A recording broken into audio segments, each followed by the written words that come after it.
Okay guys, it's me Imad. So today in this video tutorial we will learn about how to use a DC fan within the dcaclab simulator.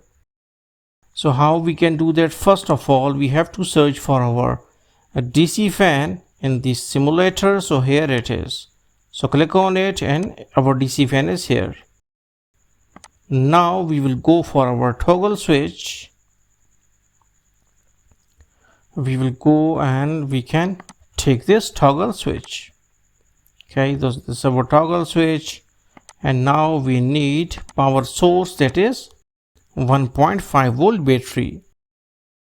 Now we will try to connect one end of the fan with the toggle switch and the other end of the toggle switch with that of battery. And we first have to off this toggle switch. Hopefully you know how the switch used to work. So this is the thing. So obviously we have to connect all these things in series if we want, because switch must be in series with that of fan and that of the battery. So now whenever we will press, okay, we will press this toggle button, we can see that we are getting some current and our fan is rotating. But can we go for certain more voltages? Yes, we can go for like 3.3, and now